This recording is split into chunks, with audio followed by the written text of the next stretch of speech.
ఇంకా ఈయన మనిషి ఈ పెద్ద మనిషి మా తండ్రి ఉంటాడని ఆయన ఇన్ని రోజులు ఏమనలే నేను. ఈయనేందో ఈమె పుచ్చు వంకాయ సచ్చు వంకాయ అనేదో మాట్లాడుతున్నాడు. నిరంజన్ రెడ్డి గారు, మీరు మా తండ్రి వయసులో ఉన్నారు కాబట్టి చాలా మర్యాద ఇచ్చి ఈ అంశాలన్నీ చాలా గౌరవంగా చెప్తున్నా నేను. మీరు అక్కడ లోకల్ ఎంఆర్ఓ ఆఫీస్ కాలబెడితే కూడా చూసుకుంటూ ఉండిపోయారట. మరి అది ఒకవేళ నిజంగా కేసీఆర్ గారికి తెలిసి ఊరుకుంటే మాత్రం 100% అది తప్పు అవుతుంది, అది కరెక్ట్ కాదు. ప్రజలు మంచి తీర్పు ఇచ్చారు. ఇంకా ఇంకా బీభత్సమైన మెజార్టీతో కొట్టేది ఉండే మిమ్మల్ని.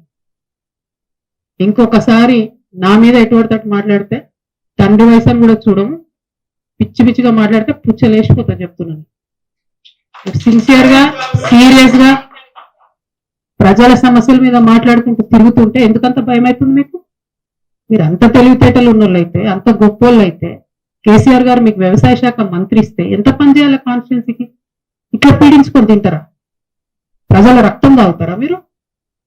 దేవుడు మాన్యాలు తింటారా ఎవరైనా? దేవుడి గుడిని కబ్జా పెట్టుకుంటారా ఎవరైనా భూములు?